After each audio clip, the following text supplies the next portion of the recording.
व्हावा, आता अपघाती मरण यावं असं कोणाला वाटतं का? वाटत नाही महाराज. प्रत्येकाला वाटतं आपलं मरण हे सहजरित्या आलं पाहिजे.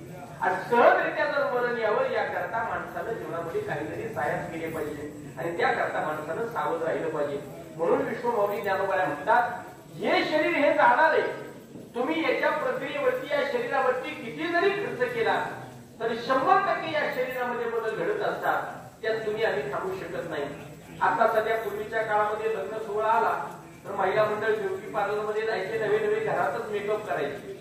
मेकअप करून त्या ठिकाणी चांगला शृंगार करायचे. पूर्वीच्या बाया नटत होत्या, आता घरी सुद्धा नटायला लागली. सलून मध्ये जातात तर काही चेहऱ्यावर फेशियल करतात. अरे किती जरी चेहऱ्यावर फेशियल केला तर माझे भाऊ तरी सुद्धा एक ना एक दिवस या चेहऱ्यावरती सुरकुत्या पडणारे एवढं बाकी निश्चित. आणि म्हणून ज्ञानोबा तुम्हाला आम्हाला सांगतात की तुम्ही सावध राहा. तुकाराम महाराज म्हणतात, एक पाहती एकाची धनी. एखादा मनुष्य ज्यावेळेस आपल्यातून जातो, जात असताना त्याचं जीवन चरित्र आपण नेहमी पाहिलं पाहिजे. जो मनुष्य जातो ना त्याचं जीवन चरित्र, त्याचा अभ्यास आपण पाहिला आणि त्याच्या जीवन चरित्राचा अभ्यास केल्याच्या नंतर तो कसा जगला याचा विचार आपण केला पाहिजे. आणि याचं जगणं पाहून, त्याचा मृत्यू पाहून आपण सावध झालं पाहिजे. माणसं ती सावध कशी होती? तुकाराम महाराज म्हणतात, एक पाहती एकाची धनी म्हणजे सावध त्या गुन्हे कार्य नवा. तुकोबाऱ्याचं प्रमाण.